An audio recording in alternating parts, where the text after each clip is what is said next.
Biology में जो आज हमारा टॉपिक है वो है osmo regulation osmo regulation in different environment.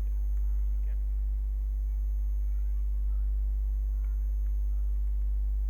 Environment. तो कैसे ऑस्मो ऑस्मो रेगुलेशन होती है और वो कैसे इफ़ेक्ट करती है डिफरेंट इन्वायरमेंट के अंदर। तो सबसे पहले हमारे पास मेरीन जो ऑर्गेनिज्म है उसके बारे में इंफॉर्मेशन है। जैसा कि कुछ मरीन ऑर्गेनिज्म में कौन से ज़्यादातर आते हैं, मरीन में समुद्रों में कौन रहता है ज़्यादा? इंसान रहते हैं, जानवर रहते हैं, मछलियाँ रहती हैं। तो जिसपे ज़्यादातर एक मशहूर मिसाल है हैग फिश की। अब हैग फिश क्या करती है, अपने आप को आइसोटोनिक रखती है। अगर मेरे से सही ना बने तो डजेंट मीन के मछली इस तरह की होती है, सिर्फ मैं समझाना चाह रहा हूँ, इतनी अच्छी ड्राइंग नहीं है मेरी। तो हैग फिश क्या करती है, अपने आप को आइसोटोनिक रखती है। आइसोटोनिक में हमने देखा था कि कंसंट्रेशन एक्सटर्नल एनवायरनमेंट के हिसाब से सेम रहता है, ऑलमोस्ट मिलता जुलता रहता है। मतलब जितना पानी अंदर आ रहा है उतना बाहर जा रहा है, वो जो ट्रांसफ़र हो रहा है वो तकरीबन सेम हो रहा है। तो ये अपने आप को आइसोटोनिक रखता है। वो क्या करता है कि अपने अंदर साल्ट्स की कंसंट्रेशंस को कम करता है, अपने अंदर साल्ट्स की कंसंट्रेशन को कम करता है, जिसकी वजह से पानी इसके अंदर ये ड्रिंक करता है यहाँ से। ठीक है, सी वाटर को जो है ना वो ड्रिंक करता जाएगा और अपने अंदर कोशिश करेगा कि सॉल्ट्स निकलते जाएं। इसके यहाँ पर गिल्स वगैरह होते हैं, जैसा कि हमारी किडनीज होती हैं ना, वो इसकी किडनीज हैं। तो वो क्या करेंगी, यहाँ से सॉल्ट्स को बाहर निकालती जाएंगी, एक्सट्रैक्ट करते जाएंगे। फिर ही उसके अंदर इंटरनल एनवायरनमेंट में सॉल्ट कम रहेगा और साथ में ये पैसिव लॉस भी करता रहता है वाटर का, और ये भी इसका काम चलता रहता है। इस पूरे ओवरऑल इफेक्ट की वजह से जो यहाँ पर इसका पैसिव वाटर लॉस होता है, वाटर निकलता है और यहाँ से सॉल्ट निकालता रहता है यहाँ, ताकि वो अपनी अंदर सॉल्ट की कंसंट्रेशन को कम रख सके। उससे क्या होता है, उससे ये होता है कि ये पूरी फिश अपने आप को समुंदर के पानी के हिसाब से आइसोटोनिक कर लेती है। इसके गिल्स को इतनी ज़्यादा नहीं वो करनी पड़ती चीज़ें, यहाँ एक्टिवली या इनटेक नहीं करना पड़ता, एक्टिवली कोई चीज़ बाहर नहीं निकालनी पड़ती, वो अपने आप को अरेंज ऐसे मैनेज करता रहता है और अपने आप को आइसोटोनिक करता है विद द मरीन वाटर या एक्सटर्नल इन्वायरमेंट। ये कुछ इसके अंदर मैकेनिज़्म है। और इसकी जो एक्सक्रीटरी ऑर्गन्स होते हैं, जैसे हमारी किडनीज होते हैं, तो इसके अंदर एक्सक्रीटरी ऑर्गन्स जो कि सॉल्ट्स की एक्सक्रीशन कर रहे होते हैं या सॉल्ट्स को बाहर निकाल रहे होते हैं, उसको रेक्टल ग्लैंड कहते हैं। क्या कहते हैं?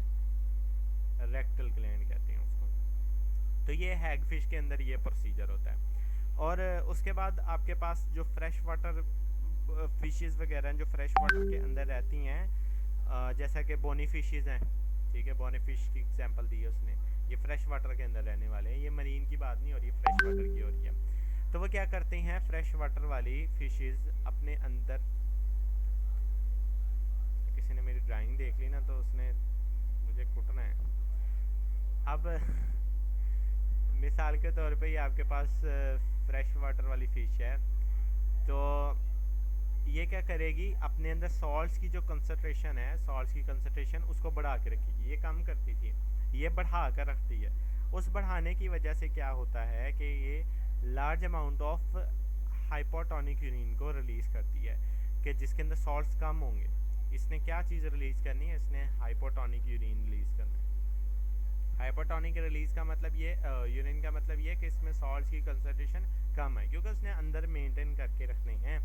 जब वो सॉल्ट्स अंदर ज़्यादा करेगा, पानी कम होगा, तो पानी पैसिवली खुद ब खुद अंदर आएगा। उसमें क्या था, पैसिवली बाहर निकल रहा था, इसमें पानी पैसिवली अंदर आ रहा होगा और अपने आप को वो ऐसे मेंटेन कर रहा होगा। पानी आएगा, वो उसमें सॉल्ट्स को अब्जॉर्ब करेगा और वो निकलेगा, ताकि उसकी जो अमाउंट ऑफ सॉल्ट्स है वो मेंटेन रहे। अब इस सॉल्ट बढ़ाने के लिए क्या करता है, इसका क्या मैकेनिज्म है कि वो सॉल्ट्स को अंदर ज़्यादा मेंटेन करे? वो कुछ खास कंसंट्रेशन का यूरिया अपने अंदर संभाल कर रखता है, खास कंसंट्रेशन का यूरिया। अगर कंसंट्रेशन ज़्यादा हो जाए, यूरिया की कंसंट्रेशन अपनी लिमिट से ज़्यादा हो जाए, तो ये बहुत डेंजरस है, ये नुकसान देगा उसका, वो मर भी सकती है टॉक्सिक होने की वजह से। लेकिन वो एडिक्वेट अमाउंट हो, अगर एडिक्वेट अमाउंट हो, इतने को हो कि जितना वो बर्दाश्त कर सकती है, तो दैट्स ओके, ताकि वो अपनी ज़्यादा सॉल्ट की कंसंट्रेशन मेंटेन करके रखे, जिससे क्या होगा कि पैसिवली वाटर मूव करेगा और साथ में अपना हाइपोटोनिक यूरिन रिलीज करेगा, जो कि जिसमें सॉल्ट्स की कंसंट्रेशन कम होगी। तो ये कुछ मैकेनिज्म है, ये हम इसलिए भी कह सकते हैं कि जो आपके पास ये कंडीशन है, इसके अंदर एक्सटर्नल इन्वायरमेंट के अंदर हाइपरटोनिक कंडीशन है, ठीक है। एक्सटर्नल इन्वायरमेंट हाइपरटोनिक है इसके अंदर। इस कंडीशन के अंदर क्या है, एक्सटर्नल इन्वायरमेंट हमारे पास हाइपोटोनिक है। तो इस लिहाज से इनके मैकेनिज्म दोनों के उल्टे हैं। यहाँ पर बाहर बहुत ज़्यादा सॉल्ट्स की कंसंट्रेशन है, यहाँ पर बाहर सॉल्ट्स की कंसंट्रेशन कम है। दैट्स वाई वो अपने आप को मुख्तलिफ अरेंज करते हैं, ताकि वो अपने अंदर जो ऑस्मो रेगुलेशन है उसको मेंटेन करके रखें। ठीक है, क्लियर है यहाँ कोई मसला? अब ये तो थे फिशेस की हवाले से बात हो रही थी। जो फ्रेश वाटर बॉडीज़ हैं, इसमें थी मरीन फिश और फ्रेश वाटर में रहने वाली। जो वैसे फ्रेश वाटर बॉडीज़ हैं फिशेस के अलावा, जैसा कि हमारे पास प्रोटोजोया आ जाता है, ओमीबा आ जाता है हमारे पास, ओमीबा आ जाता है, ठीक है। उसके बाद पैरामीशियम आ जाता है। ये हमारे पास कुछ ऐसे माइक्रो ऑर्गेनिज्म है जो कि रहते ही फ्रेश वाटर के अंदर है। इनके अंदर एक मैकेनिज्म होता है कॉन्ट्रैक्टाइल वैक्यूल का। अब ये क्या करता है, ये इसको एक्टिवली इसमें से पानी को एक्सट्रैक्ट करता है और निकालता है। यहाँ पर हम देखते भी हैं कॉन्ट्रैक्टाइल,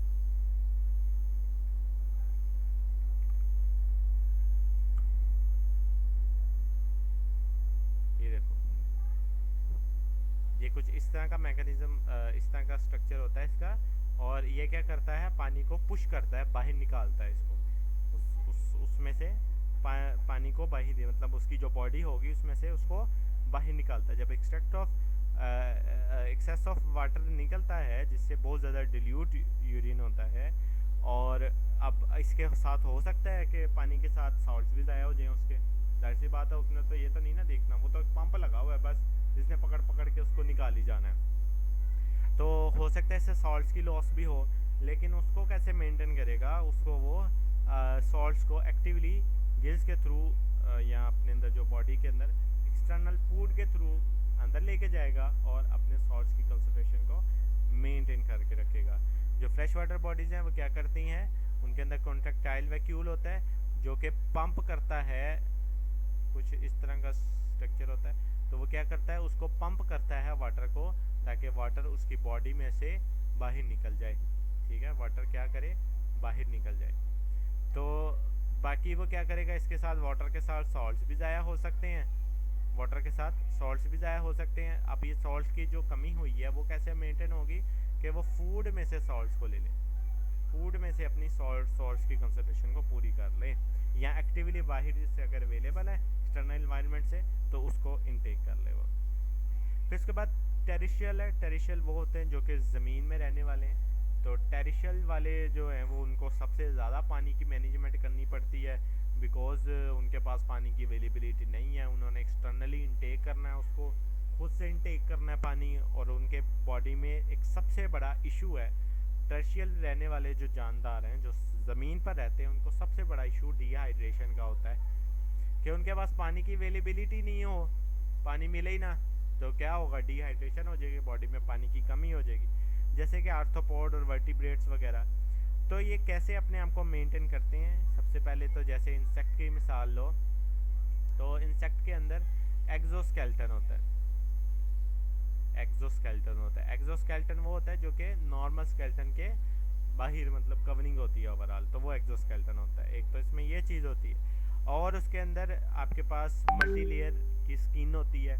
जैसे हम इंसानों के अंदर भी तकरीबन 6 से 7 लेयर्स होती हैं स्किन की, जो एक दूसरे के ऊपर होती है। तो मल्टी लेयर होने की वजह से, या कैरेटिनाइज्ड आपके जो नाखून होते हैं ये केराटीन प्रोटीन के बने होते हैं। तो केराटिनाइज स्किन भी हो सकती है, किसी के शेल होता है जैसे टर्टल्स होता है या टर्टल हो गया या फिर स्नेल हो गया, ये वैसे जानवर है जिसके ऊपर हार्ड शेल होता है, ठीक है, शेल वाले भी होते हैं इस तरह। तो ये क्या करते हैं, अपने आप को मेंटेन करके रखते हैं ताकि इनका वाटर लॉस ना हो। जाहिर सी बात है, स्किन का क्या फ़ायदा है कि पानी अंदर से एवेपोरेट ना हो जाए सारा, तो वो हमें पसीना आता है, वो तो एक कंडीशन होती है कूल डाउन करने के लिए, लेकिन नॉर्मली ऐसे पानी हमारा एवेपोरेट होकर बाहर नहीं निकल रहा होता। तो वो अपने आप को ऐसे स्किन के थ्रू या एक्सोस्केलेटन के थ्रू मेंटेन करके रखते हैं। तो क्या करते हैं, ड्रिंकिंग करते हैं पानी की, खाना जो है मॉइस्ट खाते हैं जिसमें पानी हो, कुछ खाना, मिट्टी तो नहीं हम खा सकते, ठीक है, तो वो खाना खाया जाएगा जो कि जिसमें मॉइस्चर हो, पानी हो, या पानी वाली चीज़ें पी जाएंगी। ये टर्शियल वर्टिब्रेट्स करते हैं। और क्या करते हैं, ये कुछ इनका मेटाबॉलिक बिहेवियर होता है। अब मेटाबॉलिक बिहेवियर क्या होता है, कुछ ऐसे जानदार होते हैं जो कि अपने मेटाबॉलिज्म के थ्रू, अपने केमिकल रिएक्शन के थ्रू पानी को बना सकते हैं। जैसे कि कैंगरू रैट होता है ना, कैंगरू रैट हमारे पास एक ऐसा जानदार है जो क्या करता है, सीड्स को खाता है, सीड्स को, और सीड से ही वो पानी बना लेता है उसका।